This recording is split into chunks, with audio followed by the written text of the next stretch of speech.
मोक्षमार्गस्य नेतारम् भेत्तारम् कर्मभूभृताम् ज्ञातारं विश्वतत्त्वानां वन्दे तद्गुणलब्धये वन्दे तद्गुणलब्धये। मोक्षमार्ग के नेता एवं कर्म पर्वतों के भेदक और विश्व के सब तत्वों के ज्ञायक चेतन संवेदक सद्गुण आप समान प्राप्त हो यही भावना भाकर देव विनय पूर्वक करूं वंदना बारंबार जिनेश्वर देव बारंबार जिनेश्वर देव।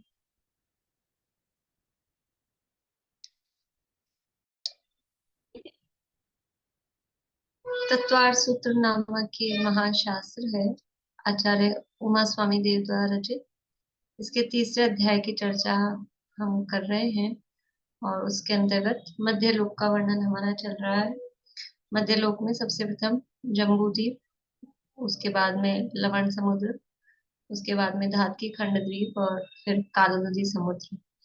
इसके बाद में पुष्करवर द्वीप, और उस पुष्करवर द्वीप के बीचों बीच क्या है, एक मानुषोत्तर नाम का पर्वत है।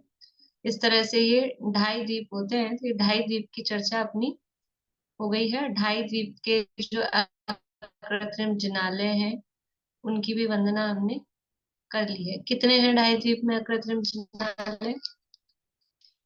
ढाई द्वीप में कितने अकृत्रिम जिनालय हैं? 398 अकृत्रिम जिनालय है। 398, 398 ढाई द्वीप में अकृत्रिम जिनालय है। बढ़िया। गिना सकते हैं कोई?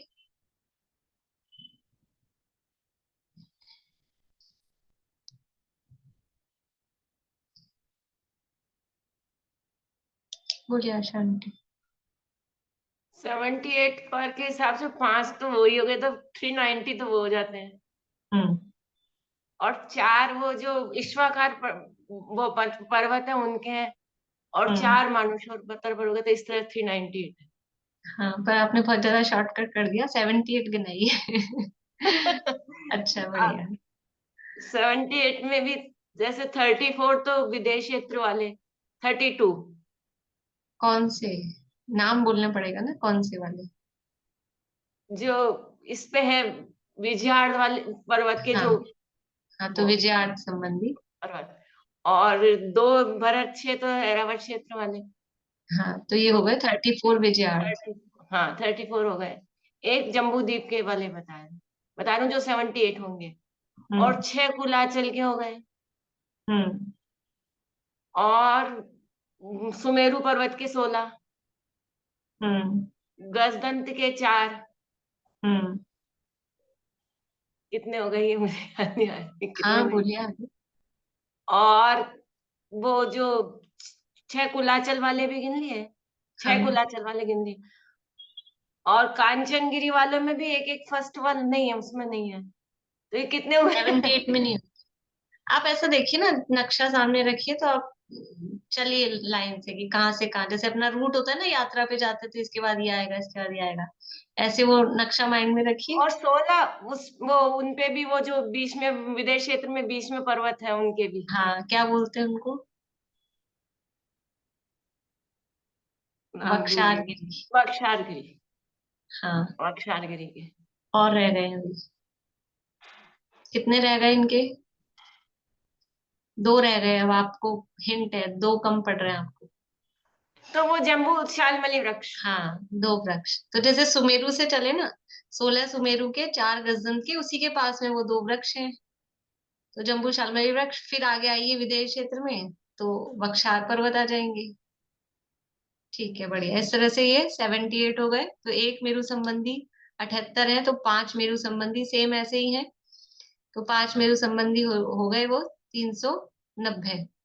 78 को 5 से गुणा करेंगे, और उसमें फिर धातकी खंड में 2 ईश्वाकार और पुष्करार्ध में 2 ईश्वाकार, से 4 ईश्वाकार पर्वत संबंधी। और मानुष्योत्तर पर्वत की चारों दिशाओं में एक एक अकृत्रिम जिनालय, तो 4 वो। इस तरह से 398 ये ढाई द्वीप के अकृत्रिम जिनालयों की वंदना अपन कर चुके हैं। अब ढाई द्वीप के बाहर क्या है? ये तो ढाई द्वीप है। आधा जो उसके बाद में पुष्करवर द्वीप बचा है अभी, ये मानुष्योत्तर पर्वत से आगे अभी कितने द्वीप समुद्र हैं? असंख्यात द्वीप समुद्र हैं। वो असंख्यात द्वीप समुद्रों में अब भोग भूमि की व्यवस्था वर्तती है, जगन्य भोग भूमि। और कौन रहते हैं वहां? कि त्रियंच रहते हैं, मनुष्य नहीं रहते हैं, और बाकी देवता लोग तो रहते ही हैं, निरंतर वनवासी आदि। तो देवों के तो यथायोग्य जो भी निवास स्थान है वो है ही, पर त्रिय भोग भूमि जो शब्द है वो देवों के लिए नहीं है। भोग भूमि या तो तिर्यंचों के लिए है या मनुष्यों के लिए है। तो वहां तिर्यंचों की जगन्य भोग भूमि की व्यवस्था वहां पर है, ऐसा कहा जाएगा। मनुष्य केवल इस ढाई द्वीप तक पाए जाते हैं, और इसको ढाई द्वीप, द्वीप की अपेक्षा बोले तो ढाई द्वीप बोलते हैं, अदरवाइज मनुष्य क्षेत्र, मनुष्य लोक ऐसा भी बोलते हैं। और इसका जो डायमीटर है, ये मनुष्य क्षेत्र का डायमीटर यानी इसका विस्तार कितना है? ये पूरा 45 लाख योजन। अपन ने पहले भी देखा हुआ है, 45 लाख योजन की 5 चीजें देखी थी अपन ने, याद है? बोले दीपिका जी, कौन कौन सी 5 चीजें? एक तो अपना ढाई दीप, और एक तो ढाई दीप हो गया। एक ऊपर देव, पहला, पहले स्वर्ग का पहला इंद्रक विमान, पहले स्वर्ग के पहले पटल का इंद्रक विमान। का इंद्रक विमान। क्या नाम है उस विमान का? चलिए कोई बात नहीं। और फिर ऊपर जाते हैं तो शिला जो है वो सिद्धशिला। हाँ, सिद्धशिला। वो है। नीचे पहले नरक का पहला बिल, सीमांतक बिल शायद। 4 हुई अभी। 4 हुए। अब ऊपर से नीचे आ गए, ऊपर ही रह गई एक और। पर तो सिद्धशिला आ गई ना। सिद्धशिला के बाद सिद्धलोक। सिद्धलोक। सिद्धलोक। इसमें भी क्या, थोड़ा क्रम से चले तो अपन भूलने के चांसेस नहीं रहते। नीचे से चले तो पहले नरक के पहले पटल का इंद्रक बिल, सीमंतक नाम का इंद्रक बिल, वो 45 लाख योजन का है। फिर मध्य लोक में आएंगे तो ढाई द्वीप 45 लाख योजन का है। फिर ऊपर चलेंगे तो पहले स्वर्ग के पहले पटल का इंद्रक विमान, ऋतु नाम का या ऋजु दोनों नाम मिलते हैं, वो इंद्रक विमान वो 45 लाख योजन का है। फिर और ऊपर चलेंगे तो सिद्ध शिला, वो 45 लाख योजन की है। और उसके भी ऊपर सिद्ध क्षेत्र या सिद्धालय जिसे बोले, वो 45 लाख योजन का। इस तरह से 5 चीजें 45 लाख योजन की हैं। बोलिए। एक तो मनुष्यों की संख्या में भोग भूमि और कर्म भूमि दोनों के मनुष्य लेते हैं, हाँ, और तो ज्यादा तो कर्म भूमि पर्याप्त में है। मनुष्य, पर्याप्त मनुष्य, मनुष्य। हाँ मनुष्य ज्यादा कर्म भूमि में है, भोग भूमि की बजाय ज्यादा संख्या कर्म भूमि की होगी। अ, वहां तो 2 खत्म होते हैं, 2 चालू हो जाते हैं, तो कमी होगी। हाँ, और तिर्यंच भोग भूमि के ज्यादा है या कर्म भूमि में ज्यादा है? तिर्यंच तो भोग भूमि में ज्यादा है ना, असंख्यात द्वीप समुद्रों में भोग भूमियां हैं। भोग भूमि में, अब तिर्यंचों में एक इंद्रिय आदि को लेंगे, विकलेंद्रिय को, तो फिर तो वो कर्म नहीं भूमि ये में ज्यादा आ जाएंगे। एक इंद्रिय विकलेंद्रिय को लेंगे, पंचेंद्रिय पंचेंद्रिय को देखेंगे तो भोग भूमि में ज्यादा दिखेंगे। और विकलेंद्रियों को भी उसमें लेंगे तो फिर कर्म भूमि के आ जाएंगे। अच्छा, चलिए। तो ये ढाई द्वीप तक की चर्चा अपनी हो गई है। अब अपन आगे बढ़ रहे हैं ढाई द्वीप के बाहर। तो आधा जो पुष्कर मनुष्योत्तर पर्वत के आगे आधा पुष्कर जो द्वीप है, वहां पर जगन्य भूमि की व्यवस्था वहां स्टार्ट हो जाती है। उसके बाद में जो समुद्र है उसका नाम क्या है? पुष्कर द्वीप के बाद, द्वीप के बाद क्या आएगा? समुद्र। तो पुष्कर समुद्र है। उसके बाद में आप लोग वो भी लगा सकते हैं, जैसे पुष्कर द्वीप कितना बड़ा है? पूरा पुष्कर द्वीप कितना बड़ा है? बोलिए, आप, मुझे सुनाई देगा। 16 लाख योजन, ठीक है ना? पूरा टोटल 16 लाख योजन का है, तो पुष्कर समुद्र कितना होगा? 32 लाख योजन, ठीक है। फिर उसके आगे देखिए, अपने यहाँ दिया है तत्वार्थ मणि प्रदीप में, आप देखेंगे पेज नंबर 149 है। शुरू में जहाँ मध्य लोक स्टार्ट हुआ था तो वहां ये नाम दिए थे।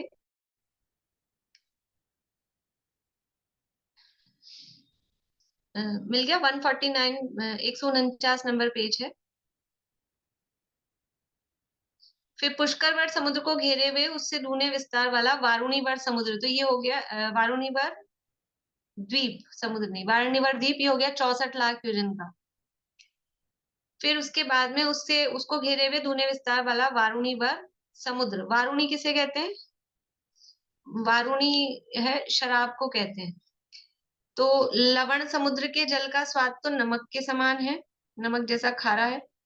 और जो कालोददी समुद्र है उसका जब पानी का स्वाद है वो नॉर्मल पानी जैसा स्वाद है, वो जल के स्वाद जैसा है। और पुष्करवर जो समुद्र है, पुष्करवर समुद्र के जल का स्वाद, ये भी शहद और पानी से युक्त है। एक बार और इसको कंफर्म देख लेते हैं, एक मिनट।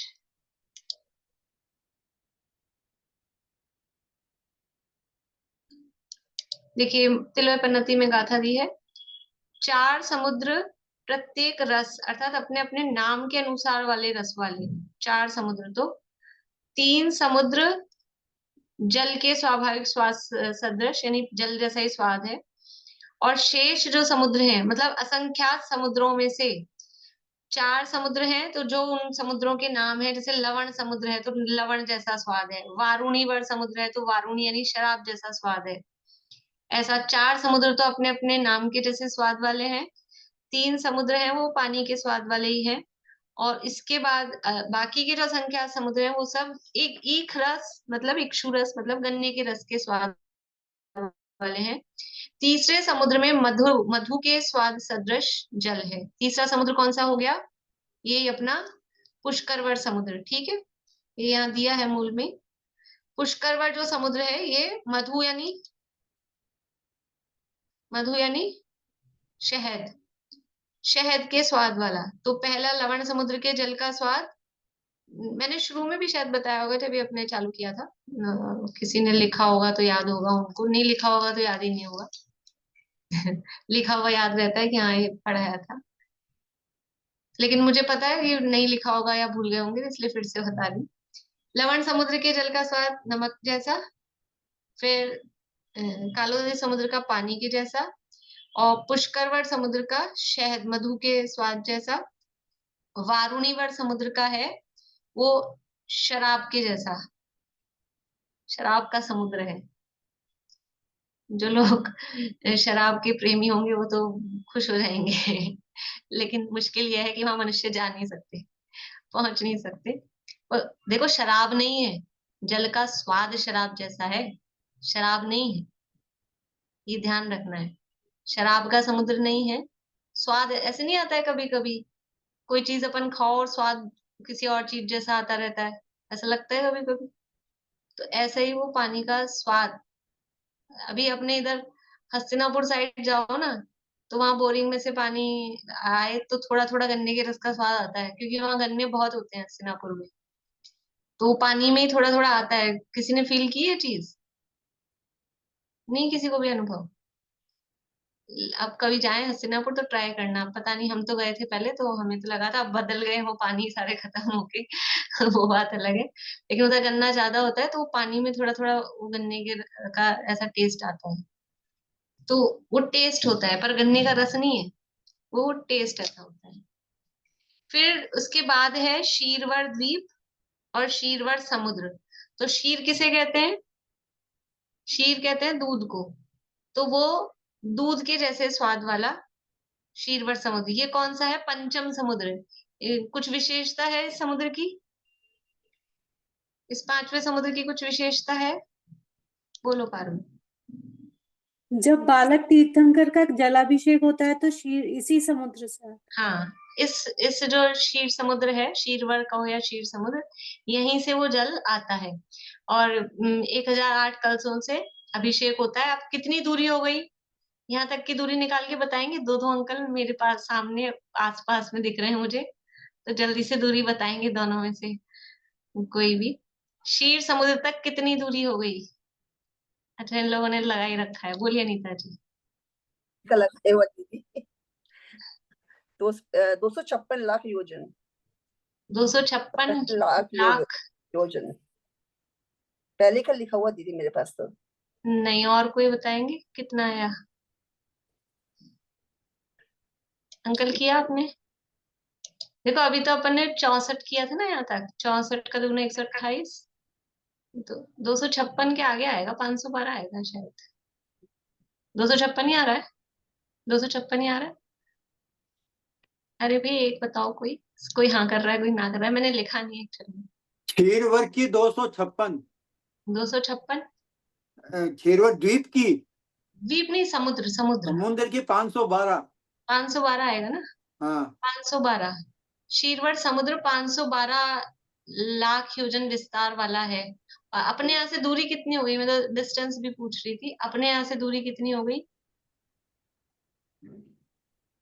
अपने यहाँ से दूरी निकालना आता है आपको?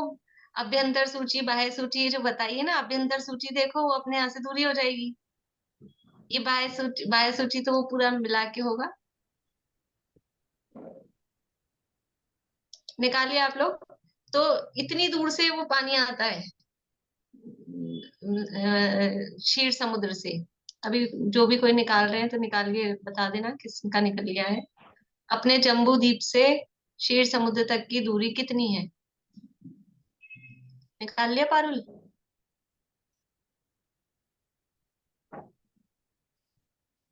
बोलिए। 512। 512 तो उसका विस्तार है, अपने यहाँ से दूरी। अरे 512 ये माइनस करके अपना अपना जोड़िए ना खाली। 1 लाख योजन का अपना छोड़ दो भले ही, तो 2 4 8 16 32 64 और 128 और 256, इन सबको जोड़ो तो दूरी निकल के आ जाएगी। इन सबको जोड़ो तो यहाँ से दूरी निकल के आ जाएगी ना, कितना दूर है। किसी ने भी नहीं किया, चलो करो आप लोग। तो इतनी दूर से वो जल आता है, तो पूरे देवों की लाइन बराबर वहां बन जाती, सबको पता है। तो वहां का जल आता है तो छानना नहीं पड़ता पानी, अनछने पानी से अभिषेक कर देते हैं। यहाँ तो इतना शुद्धता बताते हैं। और वहां अनछने जल से ही, कि हमने पहले पढ़ लिया है कि ये ढाई द्वीप के आगे जो भी समुद्र है वहां जलचर जीव नहीं होते हैं और पानी सब साफ शुद्ध निर्जंतुक होता है, तो उसको छानने आदि की आवश्यकता नहीं होती है, उस जल से उनका अभिषेक होता है। इतना ही नहीं, जो भगवान जब दीक्षा लेते हैं, भगवान मीन्स जब तीर्थंकर मुनिराज बनते हैं, दीक्षा लेते हैं, तो उनके जो केशलोच करते हैं ना, तो उनके जो केश हैं वो भी ले जाके वहां क्षीर समुद्र में ही प्रवाहित करते हैं देवता लोग। वो कम लोगों को पता होगा शायद, जन्माभिषेक का ही ज्यादा पता है, फेमस है। पर जो उनके केशलोच के जो उनके केश हैं वो भी वहां क्षीर समुद्र में ले जाके प्रवाहित किए जाते हैं। इस तरह से ये पांचवा शीरवर द्वीप और शीरवर समुद्र। फिर उस शीरवर समुद्र को घेरे हुए उससे दुगने विस्तार वाला है घृतवर द्वीप, और उससे दुगने विस्तार वाला है घृतवर समुद्र। घृत किसे कहते हैं?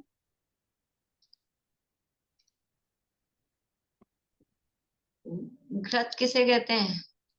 अरे बोला करो, आप लोग तो सब बोला करो, मुझे सुनाई देता है। घी घी को घी बोलते ना, घी घी। घी को घृत बोलते हैं। तो घृतवर है मतलब वो घी के जैसा स्वाद वाला वहां का पानी है। बताओ, घी का समुद्र है, स्वाद उसका घी जैसा है। 4 समुद्र कहे ना जो उनके नाम है, तो एक लवण समुद्र हो गया, एक वारुणीवर हो गया, एक शीरवर हो गया, और एक ही हो गया अपना घृतवर। ये 4 समुद्र हैं जो उनके नाम है, वैसा ही उनका स्वाद है। और कालोदधी का बताया था आपको उस दिन कि उसका पानी का रंग काला है। कालोदधी नाम इसलिए है कि उसके पानी का रंग काला है। इसके बाद में फिर घृतवर समुद्र, ये कितना हो गया? 6। फिर 7वां है इक्षुवर द्वीप, उसको घेरे हुए इक्षुवर द्वीप है, और इक्षुवर द्वीप को घेरे हुए इक्षुवर समुद्र है। इक्षु किसे कहते हैं? इक्षु कहते हैं गन्ने को। तो अब ये गन्ने के रस का स्वाद वाला है। बाकी अब सारे जो भी समुद्र हैं वो सब गन्ने के रस के स्वाद वाले हैं। उस इक्षुवर समुद्र को घेरे हुए उससे दूने विस्तार वाला नंदीश्वर द्वीप है। कितना आया यहाँ तक? नंदीश्वर द्वीप का विस्तार कितना आएगा? दुगना दुगना करते जा रहे कि नहीं आप लोग?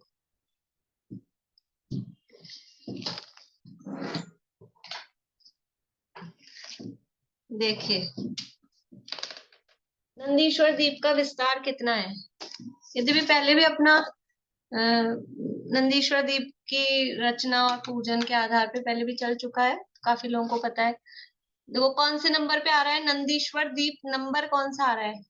नंबर 8वां तो आ रहा है। समुद्र भी प्लस करेंगे तो कौन से नंबर पे आएगा? 15 या 16? 15 नंबर पे आएगा। मैं क्योंकि नाम नहीं लिख रही, नंबर डाल रही हूँ।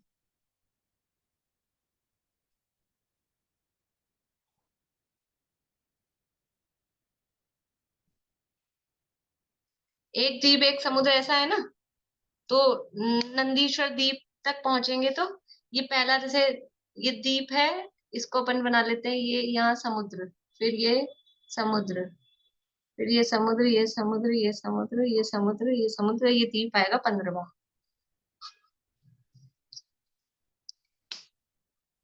पहला है 1 लाख योजन, दूसरा 2 लाख, फिर 4 लाख, फिर 8 लाख, फिर 16 लाख, फिर 32 लाख, फिर 64 लाख, फिर 128, फिर 256।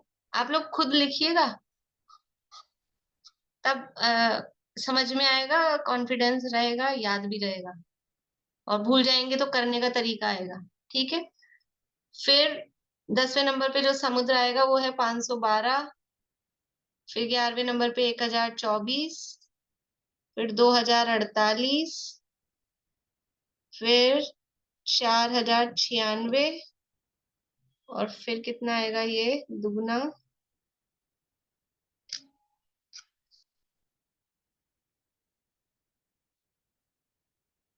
8392, और फिर 15वें नंबर पे आएगा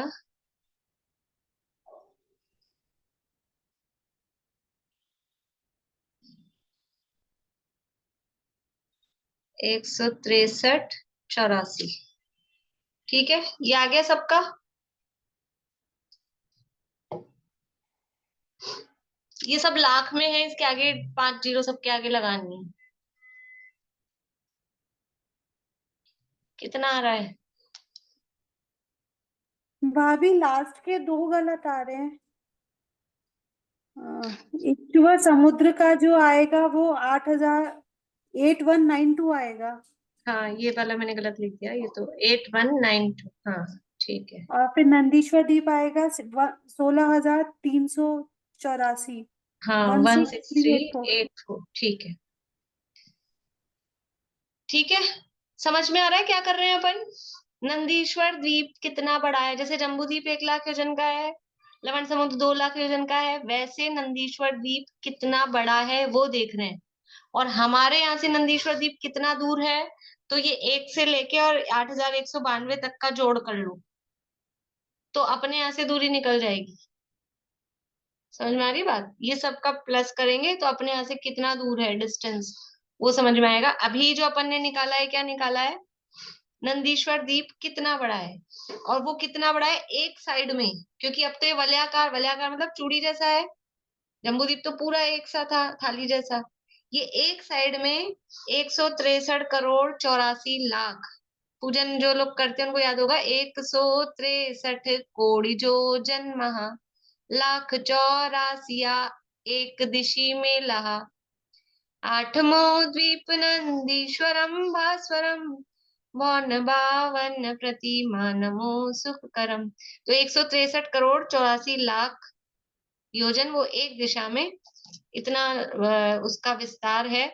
जम्बू द्वीप से कितना बड़ा हो गया, 1 लाख योजन का है जम्बू द्वीप, और ये इतना बड़ा, कितने जम्बू द्वीप आ जाएंगे, कितने सारे आ जाएंगे, इतना बड़ा ये है। उतने, और वो हिसाब लगाना आता है अपने को, फॉर्मूला दिया है, निकाल के लाना कल आप लोग।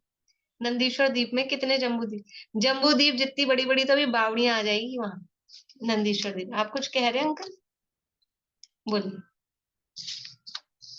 दूरी दूरी तो जम्बू द्वीप से जैसे नंदीश्वर द्वीप की निकालनी है तो 163 84 का डबल करके एक माइनस कर देने का बस। हाँ, ये फॉर्मूला है।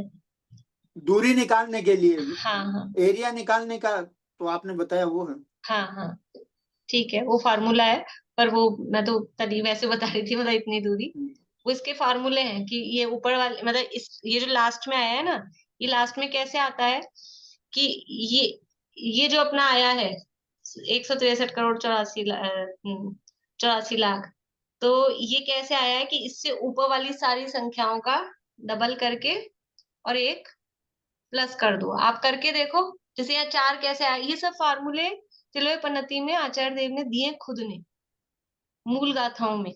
ये 4 कैसे आया कि ऊपर ये इस ये जो 4 आया है ना, सिर्फ उसके ऊपर वाले का डबल करके एक माइनस करना है। हाँ, ऊपर वाले का डबल करो और एक माइनस करो, तो ये तीसरे नंबर पे, नंबर देखना है ना अपने को, तो तीसरे नंबर पे। और भी तरीका बताया था कि ये 4 कैसे आएगा, कि इन दोनों का जोड़ के एक कर दो, बहुत सारे फार्मूले उसमें दिए हैं इस तरह से। मतलब आप समझो मैथ्स भी कितनी अच्छी थी, अपना तो उतना दिमाग अपन चलाते भी नहीं है, चलता वलता तो सब होगा, लेकिन अपन लगाना नहीं चाहते। तो ये नंदीश्वर द्वीप का विस्तार है, ठीक है। अब ये नंदीश्वर द्वीप की चर्चा क्यों कर रहे हैं, क्योंकि कुछ विशेष विशेष तो क्या, कि सबसे विशेष यही है कि अकृत्रिम जिनालय वहां पर है, और बाकी जगन्य भोग भूमि है वहां भी, तिरंचों की वो सब है। और नंदीश्वर का महत्व विशेष रूप से है, अष्टानिका पर्व पर चारों निकाय के देव पूरे 24 घंटे लगातार वहां हर दिशा में पूजन करते हैं, इसलिए वो नंदीश्वर का विशेष महत्व है। अभी नंदीश्वर की मोटी मोटी रचना काफी लोगों को पता है, थोड़ा सा और बारीकी में अपन यहाँ पढ़ लेते हैं किस तरह से क्या है।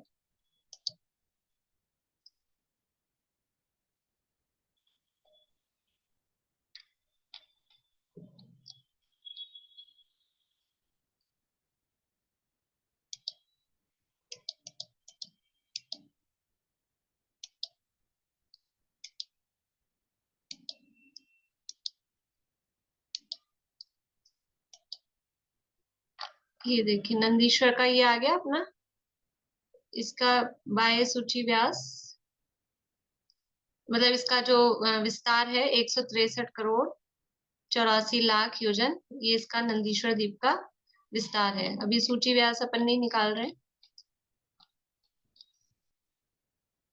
अब देखिए इसमें क्या है, नंदीश्वर द्वीप के बहुमध्य भाग में पूर्व दिशा की ओर अंजनगिरी नाम से प्रसिद्ध निर्मल उत्तम इंद्रनील मणिमय श्रेष्ठ पर्वत है, नंदीश्वर द्वीप के बीचों बीच।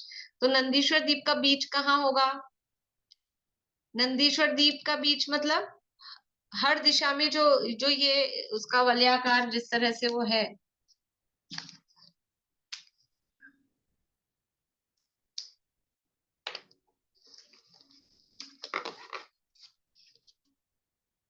किस तरह से रचना है कि ये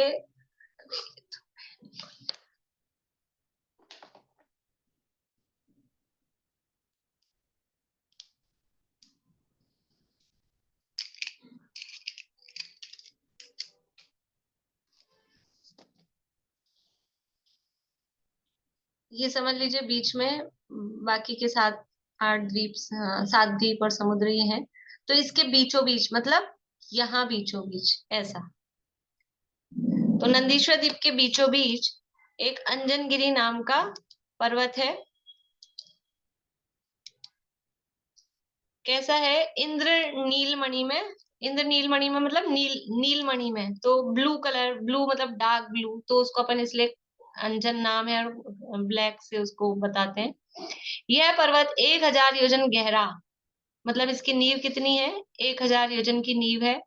84,000 योजन ऊंचा और सब जगह 84,000 योजन प्रमाण विस्तार युक्त समवृत्त है, मतलब एक सा गोलाकार, वृत्त मतलब गोलाकार।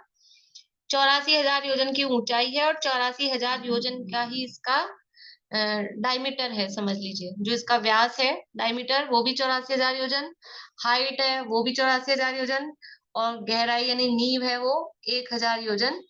ऐसा ये अंजनगिरी नाम का पर्वत है। इसके मूल एवं ऊपरी भाग में तटवेदियां तथा अनुपम वनखंड स्थित हैं। उसकी उत्तम वेदियों के वर्णन पूर्वोक्त वेदियों के सदृश ही है।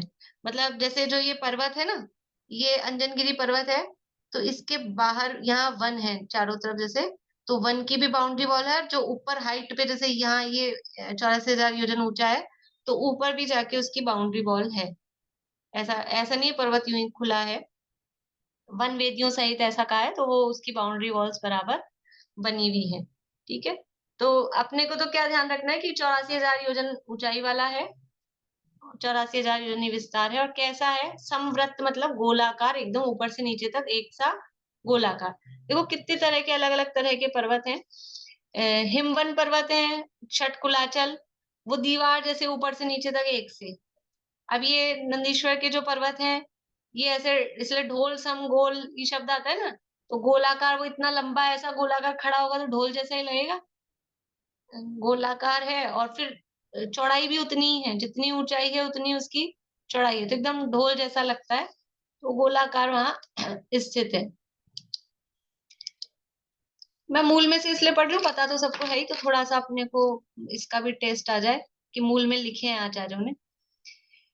उस पर्वत के चारों ओर 4 दिशाओं में चौकोण 4 द्रह हैं। इनमें से प्रत्येक द्रह 1,00,000 योजन विस्तार वाला एवं चतुष्कोण है। अब ये जो अंजनगिरी पर्वत है, इसके चारों ओर ये चौकोर 4 द्रह, मतलब वापिकाएं बोलते हैं, द्रह बोलो, तालाब बोलो, ये ऐसा चौकोण मतलब ऐसे चौकोर आकार वाले। और कितना है इसका ये डायमीटर? 1,00,000 योजन। जितना जम्बू द्वीप है उतनी बड़े बड़े तो ये यहाँ पर बावड़ी बोलो कि तालाब बोलो, ये नंदीश्वर में इतने बड़े बड़े 4 द्रह हैं चारों दिशाओं में। चहु दिशा 4, चहु दिशा 4 शुभ बावड़ी, ऐसा है ना। 1,1,00,000 जोजन अमल जल भरी। तो ये चारों दिशाओं में ये 4 बावड़ियां हैं। फिर ये बावड़ी की विशेषता बता रहे हैं कि इसमें कमल वगैरह ऐसा सब है। जलचर जीवों से रहित है, क्योंकि जलचर जीव भोगभूमि वाला एरिया है वो, तो वहां जलचर जीव होते ही नहीं है, तो इस बावड़ी में भी किसी भी तरह से जलचर जीव नहीं है। 1,000 योजन गहरे, ये द्रह 1,000 योजन, वही गहराई जितना चित्रा पृथ्वी है उतनी इनकी गहराई है। वापिकाओं के नाम दिए हैं। पूर्व दिशा की 4 वापिकाओं के नाम अलग हैं, फिर पश्चिम दिशा की 4 वापिकाओं के नाम अलग हैं। वो जिसको विशेष जानना हो तो विधान वगैरह में भी नाम मिलते हैं, बाकी यहाँ से देख लें। अभी अपन आगे बढ़ते हैं। फिर इन वापिकाओं की चारों दिशाओं में से प्रत्येक दिशा में क्रमशः अशोक, सप्तछद, चंपक और आम्र वन है। अब ये जो वापिकाएं हैं इनकी 4 दिशाएं हो गई, फिर इसमें तो ये चारों दिशाओं में यहाँ पे वन है। ये तो अंजनगिरी है, फिर ये 4 बावड़ियां हैं। अभी अंजनगिरी की 4 दिशाएं हो गई तो 4 बावड़ियां। अब एक एक बावड़ी की 4 दिशाएं हो गई, तो चारों दिशाओं में 4 वन है। तो किस दिशा में कौन सा वन है वो भी दिया है सब। अशोक नाम का सप्तछद, सप्तपर्ण भी बोलते हैं वो है, और आम का, इस तरह से ये वन है।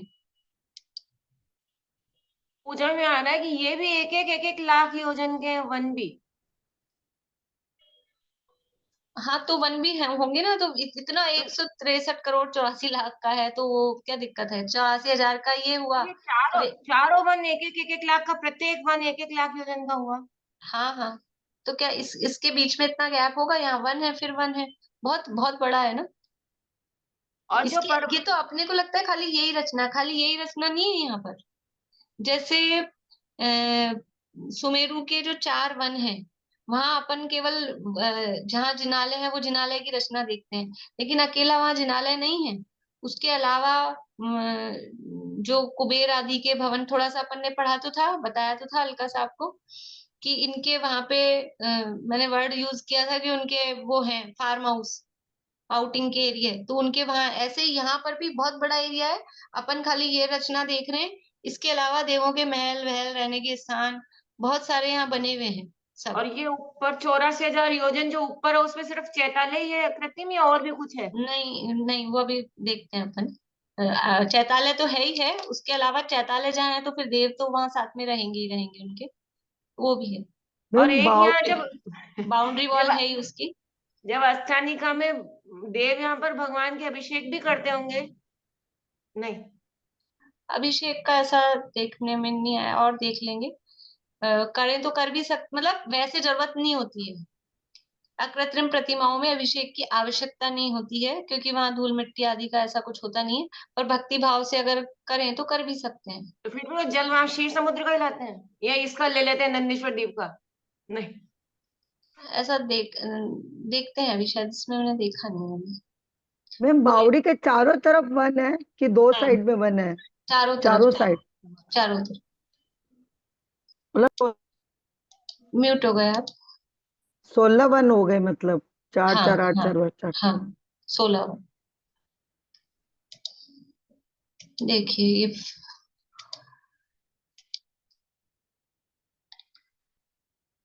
ये वनखंड 1-1 लाख योजन लंबे, और देखिए यहाँ ही क्या है, ये वनखंड 1 लाख योजन लंबे और इससे आधे 50 लाख योजन विस्तार सहित है, यानी 1 लाख योजन की लंबाई और 50,000 योजन की चौड़ाई, ये इनकी वन है। और प्रत्येक वन में वन के नाम से संयुक्त चैत्य वृक्ष है। हर वृक्ष में चैत्य वृक्ष समझते हैं? चैत्य वृक्ष किसे कहते हैं? जिन वृक्षों पर अनंत भगवान की प्रतिमा होती है उसे चैत्य वृक्ष कहते हैं। लिख लीजिए, मतलब परिभाषा जैसी है। जिन वृक्षों पर अनंत भगवान की प्रतिमा होती है उन्हें चैत्य वृक्ष कहते हैं। एक दूसरे होते हैं सिद्धार्थ वृक्ष। तो जिन वृक्षों पे सिद्ध भगवान की प्रतिमा होती है उन्हें सिद्धार्थ वृक्ष कहते हैं। ये शब्द आपने को समर्षण की रचना में भी पढ़ने में आए थे, चैत्य वृक्ष, सिद्धार्थ वृक्ष ऐसे। तो हर वन में ऐसा देखो, अब अपन तो खाली नंदीश्वर के 52 मंदिर समझते हैं, लेकिन अब यहाँ वनों में भी चैत्य वृक्ष हैं, तो वहां पे भी दर्शन तो है ही ना, भगवान तो विराजमान है ही। ठीक है, ये चैत्य वृक्ष हैं प्रत्येक वन में। तो वृक्षों के क्या नाम है, कि जो वन का नाम है वही उन वृक्षों का नाम है। अब इन वापियों के बहुमध्य भाग में, मतलब एकदम सेंटर में, दही के सदृश वर्ण वाला एक एक दधिमुख नामक उत्तम पर्वत है। प्रत्येक पर्वत की ऊंचाई 10,000 योजन प्रमाण है। अब ये जो बावड़ियां हैं, वापिकाएं हैं, द्रह हैं, इनके बीचों बीच वही गोलाकार, लेकिन दही के कलर का, ये तो अंजनगिरी था इंद्रनील मणि में, black blue, dark blue colour का, और ये है दही के कलर का, यानी व्हाइट। 10,000 योजन ऊंचा है, 10,000 योजन ही इसका डायमीटर है, विस्तार है, और नींव वही 1,000 योजन की इसकी नींव है। उतने ही, यानी 10,000 योजन प्रमाण विस्तार सहित उक्त पर्वत 1,000 योजन गहराई में वज्रमय एवं गोल है। इनके तटों पर तटवेदियां और विविध प्रकार के वन है। ठीक है, अब वापियों के दोनों बाएं कोनों में से प्रत्येक में स्वर्णमय रतिकर्ण नामक 2 पर्वत दधिमुखों के आकार सदृश हैं।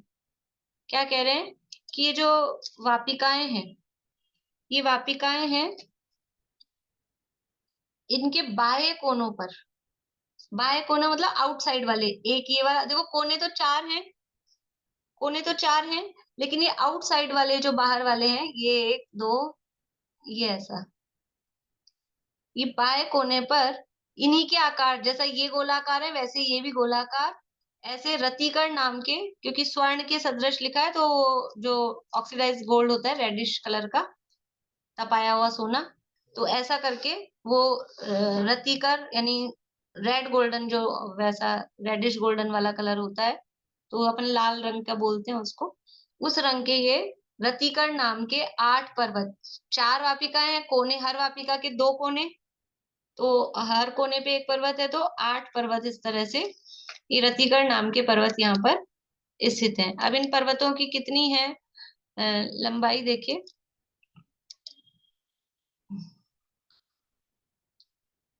प्रत्येक रतिकर पर्वत का विस्तार 1000 योजन, इतनी ही ऊंचाई और 250 योजन प्रमाण नींव है। रतिकर पर्वत का ऊंचाई 1000 योजन, डायमीटर यानी विस्तार भी 1000 योजन, और जो इनकी हाइट है वो 250 योजन। देखो अभी तक जो दो थे अंजनगिरी और दधिमुख, उनकी नींव थी 1000 योजन, क्योंकि वो 84,000 योजन का था, 10,000 योजन का था।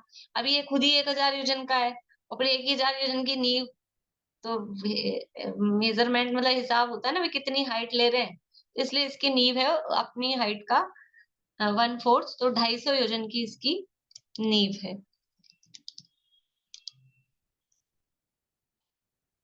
वे रतिकर, अब ये कोई लोक विनिश्चय दूसरा ग्रंथ है, उसमें ऐसा भी आता है कि रतिकर पर्वत प्रत्येक ग्रह के चारों कोनों में 4 होते हैं, ऐसा पाठांतर दिया है दूसरे लोक विभाग नाम का ग्रंथ है उसके अनुसार। लेकिन भले ही पर्वत 4 होते हो, लेकिन जो अकृत्रिम जिनालय है वो आउटसाइड वाले जो 2-2 पर्वत हैं उन्हीं पर होता है, इसलिए अपन जो गिनती करते हैं अकृत्रिम जिनालयों की करते हैं, इसलिए वो 8 ही गिनने में आते हैं, 16 नहीं। एक अंजनगिरी, 4 दधिमुख और 8 रतिकर पर्वतों के शिखरों पर उत्तम रत्न में एक एक जिन मंदिर स्थित है। अभी तक तो पर्वत बताए थे, अभी तक मंदिर की बात नहीं की थी। अब कह रहे हैं एक अंजनगिरी, ये 4 दधिमुख और 8 रतिकर, इनके शिखर पर एक एक जिन मंदिर स्थित है। भद्रशाल वन के जिन ग्रहों की जो ऊंचाई आदि बतलाई है, वही इन 13 जिन भवनों की भी कहनी चाहिए। यानी भद्रशाल वन के जो जिन मंदिर हैं वो उत्कृष्ट साइज वाले हैं, टॉपेस्ट जो सबसे बड़े साइज वाले हैं, तो वही सबसे बड़े साइज वाले जिन मंदिर यहाँ पर पाए जाते हैं। अपने कल से रत्नगंज शावकाचार में चलेगा कृत्रिम जिनालय वर्णन, तो जो लोग उसमें नहीं आते हैं तो यहाँ अपन अलग से ज्यादा डिटेल में नहीं लेंगे, तो उसी में आप लोग ज्वाइन कर लीजिएगा। 140 से रत्नगंज शावकाचार में चलेगा अकृत्रिम जिनालय वर्णन, और अगर नहीं ज्वाइन कर पाए तो बाद में सुन लीजिएगा, उसमें वहां दिया है तो वहीं डिटेल में अपन लेंगे। फिर डबल लेने से कोई मतलब नहीं, आधे से ज्यादा लोग वही रहते हैं, सेम ही रहते हैं, कुछ 2-3 लोग ही अलग होते हैं, तो आप लोग उसमें से देख लीजिएगा और ज्वाइन कर सकें तो ज्वाइन कर लीजिएगा। बोलिए। वो दधिमुख वाली बात समझ नहीं आई। क्या नहीं समझ आया? वो मतलब क्या चीज है, कहाँ है? दधिमुख बावड़ी के बीच में है ना, ये बावड़ियां हैं इसके सेंटर में, बावड़ी के बीच में, जैसे अपनी वो नहीं थी गंगा नदी जहाँ गिर रही थी, तो वहां एक बावड़ी थी, गंगा नदी उसमें गिर रही थी, उसके बीच में पर्वत था, पर्वत पे उसका महल था गंगा देवी का, बस ऐसे ही ये बावड़ी के बीच में पर्वत है। अच्छा, बस ठीक।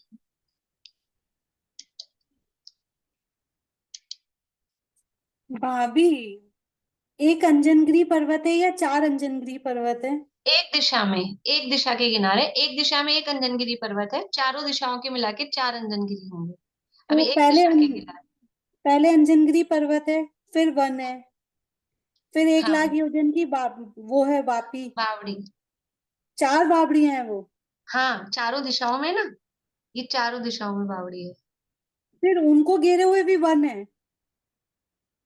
ये बावड़ी के चारों तरफ ही वन है, मतलब ऐसे अपन जाएंगे तो ये अंजनगिरी पर्वत है, फिर वन आया, फिर बावड़ी आई, फिर वन आया, ऐसे।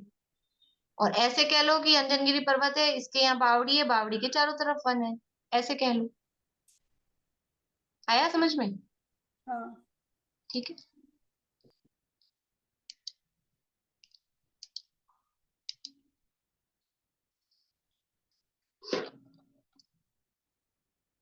इन मंदिरों में देव जल चंदन अक्षत आदि अष्ट द्रव्यों से स्तुति पूर्वक पूजन करते हैं और चारों निकायों के देव यहाँ भक्ति पूजन आदि करते हैं। ये सब दिया है, ये मैं आपको वैसे ही बोल के बता दूंगी।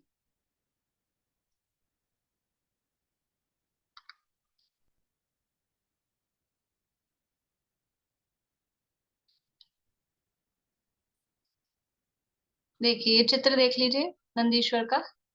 ये एक दिशा में जैसे बीच में अंजनगिरी है, फिर ये चौकोट बावड़ी दिख रही है, तो ये बीच में दधीमुख नाम का पर्वत है, और फिर इसके कोनों पर ये रतिकर नाम का पर्वत है जिसपे ये अकृत्रिम जिनालय है। इस तरह से एक दिशा में एक अंजनगिरी पर्वत, 4 दधिमुख पर्वत और 8 रतिकर पर्वत। तो 1 और 4 5 और 8 13, एक दिशा में 13 पर्वत है जिन पर अकृत्रिम जिनालय है। तो एक दिशा में 13 जिनालय है, तो चारों दिशाओं में सेम रचना है, तो चारों दिशाओं में मिलके 52 अकृत्रिम जिनालय इस तरह से हो जाते हैं। और उन सब जिनालयों की वंदना हम भावपूर्वक यहीं से करते हैं। अब यहाँ पूजन जो अष्टानिका में विशेष रूप से देवता लोग जाके वहां पूजन करते हैं, वैसे भी जाते हैं, लेकिन अष्टानिका में विशेष वो यहाँ पूजन का आयोजन करते हैं। तो ऐसा रहता है, उसमें क्रम दिया है कि कैसे कैसे जाते हैं। 24 घंटे होते हैं, 6-6 घंटे के हिसाब से 4 भागों में बांटते हैं, और 4 तरह के देव हैं। तो सबसे पहले पूर्व दिशा में वैमानिक देव, फिर दक्षिण दिशा में भवनवासी, पश्चिम दिशा में व्यंतर, और फिर उत्तर दिशा में ज्योतिष। ऐसे सबसे पहले स्टार्ट करते हैं 6-6 घंटे की सबने, फिर वो रोटेट हो जाते हैं। तो जो पूर्व में थे वो पहुंच जाएंगे दक्षिण में, दक्षिण वाले पहुंच जाएंगे पश्चिम में, पश्चिम वाले उत्तर में, उत्तर वाले पूर्व में। इस तरह से 6-6 घंटे रोटेट होते रहते हैं। पूरे 24 घंटे वहां जाकर पूजन विधान भक्ति जो भी भगवान की उनको करनी होती है वो इस तरह से करते हैं। दी फिर वो जोशी विमान जो जाते हैं उस समय फिर वो दिनों रात का भेद भी होता होगा, मतलब ज्योतिषी वहां विमान जाकर नहीं जाते। भी। देखो ज्योतिष विमान तो विमान है अपनी जगह, वो देव जाते हैं निकल के वहां से, तो वो तो विमान है, ठीक है ना, ओके। उसमें देव रहते हैं। तो विमान तो, और फिर देवों के वास्ते विक्रिया होती है ना। तो फिर तो जब देव नहीं होते होंगे तो विमान तो घूमते नहीं होंगे, मतलब। अरे वही तो मैं कह रही हूँ, वो पूरा विमान खाली नहीं, देवों का ऐसा है, जो मूल शरीर होता है ना, ओरिजिनल ओरिजिनल जो शरीर है वो वहीं रहता है उनके, मतलब घर कभी सूना नहीं छोड़ते वो। जैसे अपने होता है ना, घर नहीं सूना छोड़ते, घर की चौकीदारी में लगे रहते हैं लोग, तो ऐसे उनका मूल शरीर अपने विमान में ही रहता है। इधर उधर कहीं भी जाते आते हैं तो विक्रिया से जो दूसरा शरीर बनता है उसी से जाते हैं। तो वो काम नहीं रुकता है। जैसे अभी अपन पढ़ेंगे आगे, बाकी पहले आपने सुना होगा कि ये सूर्य चंद्र के जो भी विमान हैं, इनको अभियोगी जाति के देव खींचते निरंतर, हाथी बन के, बैल बन के, शेर बन के, ऐसे वो निरंतर खींचते हैं अभियोगी जाति के। तो बस वो यही काम करते रहते हैं, और दूसरा कुछ घूमना फिरना, रमण करना देवांगनाओं के साथ, वो भी सब चलता है। एक विक्रिया शरीर मतलब वैक्रिक शरीर से वो काम करते हैं, दूसरे वैक्रिक शरीर से दूसरे काम करते हैं, दूसरे भी काम चलते रहते हैं। तो अनेकों वैक्रिक शरीर बनाने की शक्ति सबकी अलग अलग होती है, जो जिस कैटेगरी का देव है वो कितनी विक्रिया कर सकता है। तो वैक्रिक शरीर के माध्यम से ही वहां जाते हैं, पूजन आदि करते हैं, ऐसा। ठीक है, चलिए बस ये पूरा हो गया है, इसको और वाइंड अप करते हैं अपन। इस तरह से ये नंदीश्वर द्वीप में की ये रचना है। अब इसमें और ये सब दिया है कि सौधर्म इंद्र है, ईशान इंद्र है, तो क्या क्या लेकर आता है, कौन ऐरावत हाथी पर आ रहा है, कोई किस पे आ रहा है, मतलब वो थोड़ा यहाँ वर्णन दिया है डिटेल में। तो जिनको जिज्ञासा हो, मैंने पीडीएफ डाल दी है। ये तिलोय पन्नति भाग 3 में शुरू में ही है, गाथा चल रही है अपनी, 93 आ गई, तो लगभग 70-75 से चालू हुआ था ये वर्णन। तो ये वहां से आप लोग जिनको विशेष जिज्ञासा हो, तत्वार सूत्र वाले ग्रुप पे तिलोय पन्नति डाला है मैंने, तीसरे भाग में है। अभी तक जो पढ़ रहे थे अपन वो दूसरे भाग में था, 2.5 द्वीप तक की चर्चा, और आगे की चर्चा तीसरे भाग में है, तो वहां से आप देख सकते हैं। इस तरह से नंदीश्वर द्वीप में अकृत्रिम जिनालय, 52 अकृत्रिम जिनालय, तो अपने 2.5 द्वीप तक के 398 हुए थे, उसमें ये 52 और प्लस करेंगे। इसके बाद भी आगे अभी और हैं अकृत्रिम जिनालय, पर अब उनकी चर्चा अपन कल करेंगे। बोलिए आशा आंटी। मैंने ऐसे पढ़ा कि बाहर के जो समुद्र हैं उनमें हमेशा सूर्य रहता है, इसलिए वहां का पानी प्रासुकी होता है। वो हमेशा सूर्य रहता है। सूर्य अवस्थित है ना बाहर वाले। सूर्य अवस्थित है, सूर्य तो अवस्थित है, लेकिन आगे तो कुछ जगह रोशनी ऐसी रहती हैं, है हमें। कुछ जगह ऐसी हैं कि फिर वहां सूर्य ही नहीं है, अंधकार भी है, क्योंकि अच्छा। सूर्य अवस्थित रहता है ना। तो जिस एरिया में सूर्य है वहां है, और बहुत आगे कहीं एरिया में सूर्य है ही नहीं, तो अंधकार भी रहता है। तो मतलब दोनों चीजें हैं, ऐसा है। अपन करेंगे वर्णन, तो बहुत है, इंटरेस्ट भी आता है उसमें, बट डिटेल बहुत है। ज्योतिष लोक का वर्णन जब देखेंगे तब देखेंगे। चलिए, तो इस तरह से ये 8वें द्वीप तक की चर्चा अपनी हुई है। किसी को कुछ प्रश्न हो तो पूछ लीजिए। फिर कल अपन चलेंगे 11वें और 13वें द्वीप में, वहां पे भी अकृत्रिम जिनालय है। इतना करके और कल अपन मध्य लोक का लगभग वाइंड अप कर लेंगे। स्वयंपुरमण समुद्र की और वहां की भी चर्चा इसी में हो जानी चाहिए कल कल में। बोलिए। जैसे ढाई द्वीप तक क्षेत्र और पर्वत का डिवाइडर है, तो वहाँ डिवीजन कुछ नहीं है जहाँ पर ये नंदीश्वर द्वीप है, क्षेत्र और पर्वत संबंधी। फिर से बोलिए। जैसे हमारे ढाई द्वीप तक पर्वत और क्षेत्र का डिवीजन है ना, कि 6 पर्वत और 7 क्षेत्र जम्बू द्वीप में, तो आगे जहाँ जगन्य भोग भूमि है, तो सारे क्षेत्र में जगन्य भोग भूमि है। हाँ, वहां ऐसा कुछ रचना का वर्णन नहीं मिलता कि वहां ऐसे कोई रचनाएं हों, कि जैसे ये इनका प्रश्न ऐसा है कि जैसे अपने जम्बूद्वीप में 6 कुलाचल है, 7 क्षेत्र हैं, नदियां हैं, ढाई द्वीप में पूरे में धात की खंड वगैरह में भी है, तो ऐसे आगे के द्वीपों में भी है क्या ऐसा? तो ऐसा कोई वर्णन नहीं मिलता, नहीं है ये भी समझ में आ रहा है, क्योंकि नंदीश्वर की रचना अलग ही है। हाँ, यहाँ लगी। तो इस तरह से पर्वत है केवल, और फिर उनपे जिनाले हैं। तो वहां और जगह केवल तिरंचों की भोगभूमि है, उनके कल्पवृक्ष और उनके रहने के स्थान वो सब हैं। बाकी कोई विशेष रचनाएं वहां नहीं है। बाकी देवों के निवास स्थान व्यंतर आदि के वो है वहाँ। जगन्य भोग भूमि है उसका। हाँ, चलिए। कोई मुझे यहाँ चैट में लिख रहे हैं उनका व्हाट्सएप नंबर बदल गया, तो आप मुझे उस व्हाट्सएप पे मैसेज करिए, और नहीं तो जो भी आपके नोन हो उनको बोलिए, तो वो ग्रुप में ज्वाइन होने की लिंक आपको भेज देंगे। ग्रुप में ज्वाइन होने की लिंक मैं वापस डाल दूंगी, वैसे कई बार डाली हुई है व्हाट्सएप ग्रुप में, जो अपना जूम पाठशाला ग्रुप है। बोलिए रूपम जी। दीदी ढाई द्वीप के बाहर फिर सिर्फ त्रियंची हैं? त्रियंची हैं, त्रियंच और देव। पंचेंद्री संगी भी मिलेंगे कि असंगी रहेंगे? नहीं, भोग भूमियों में असंगी और विकलेंद्रीय जीव नहीं होते। एकेंद्रीय तो सब जगह है ही पूरे लोक में, 5 प्रकार के स्थावर। इसके अलावा विकलेंद्रीय जीव केवल कर्म भूमि में ही होते हैं, भोग भूमियों में नहीं होते। तो वहां और ये पंचेंद्रिय मिलेंगे, जो संगी पंचेंद्रिय। द्वीप और समुद्र हैं, तो उनकी मतलब मेंटेनेंस वगैरह जैसे जो रहता है वो सब अपने आप ही होता है? अकृत्रिम रचनाओं में, इसीलिए तो अकृत्रिम रचनाओं में मेंटेनेंस की जरूरत नहीं पड़ती। यही तो इससे सीखना है कि जो मेंटेनेंस किस में चाहिए, कि जो किसी ने किया हो तो उसकी मेंटेनेंस चाहिए। अब ये किसी ने किया ही नहीं है तो मेंटेनेंस की भी जरूरत नहीं है। ऐसा ही मैं भी, और सभी द्रव्य वो सब अकृत्रिम है, किसी के बनाए हुए नहीं है।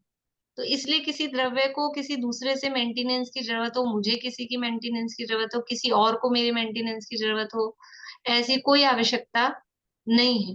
ये अकृत्रिम रचनाओं को देखकर यही सीखने को मिलता है कि मैं भी अकृत्रिम हूँ, मुझे किसी ने नहीं बनाया है। जैसे ये रचना अनादि निधन अकृत्रिम है, वैसे ही मैं भी अनादि निधन अकृत्रिम हूँ। और अकृत्रिम रचनाओं में कभी अशुद्धता आती नहीं है। ऐसे ही मुझ में भी आज तक कभी अशुद्धता आई नहीं है, स्वभाव त्रिकाल शुद्ध है। तो ऐसे अपने त्रिकालिक शुद्ध स्वभाव का लक्ष्य करने पर वो दृष्टि अंतरोन्मुखी होती है, और आत्मा के, समझ लो सम्यक दर्शन की, आत्मा के अनुभव की प्राप्ति होती है। इससे सम्यक दर्शन प्राप्त होता है। ये सम्यक दर्शन में निमित्त होते हैं अकृत्रिम जिनालय के दर्शन। कैसे होते हैं? खाली ऐसे भगवान की भक्ति करने मात्र से नहीं, ये विचार जब चलता है अंदर कि जैसे ही अकृत्रिम है वैसे ही मैं अकृत्रिम हूँ, अपने स्वभाव की दृष्टि होती है, तो सम्यक दर्शन की प्राप्ति होती है। हम सभी भी इसी तरह से अपने अकृत्रिम स्वभाव को जानकर सम्यक की प्राप्ति करें, इसी भावना से पूरा करते हैं अभी। जिनवाणी स्तुति। बोलिए रेखा जी, क्या कहना? हमें घात की ये पुष्कर दीप जो आधा है वो पूरब की तरफ के माना जाएगा या पश्चिम की तरफ से माना जाएगा? आधा मतलब मनुष्य गोलाकार है ना, गोलाकार है ना, दोनों चारों तरफ से ही है। आपने सुनी नहीं है? आप सुन लीजिएगा, पिछली दो वीडियो सुन लीजिएगा इससे पहले की। हाँ सुनी थी पर समझ नहीं आया। अरे गोलाकार है ना, ये हाँ ऐसा जी गोलाकार है तो पूरा जी पश्चिम क्या होगा? पूरा ही है। ये बीच में से आधा है। ये समझ लीजिए ये पुष्कर द्वीप है, तो ऐसे बीच में मानुषोत्तर पर्वत है। ओ तो इसके बीच ये पूरा। अंदर वाला आधा लेंगे, बाहर वाला आधा छोड़ेंगे। अच्छा ठीक ठीक है, थैंक यू। चलिए सुमन जी बोलिए जिनवाणी स्तुति।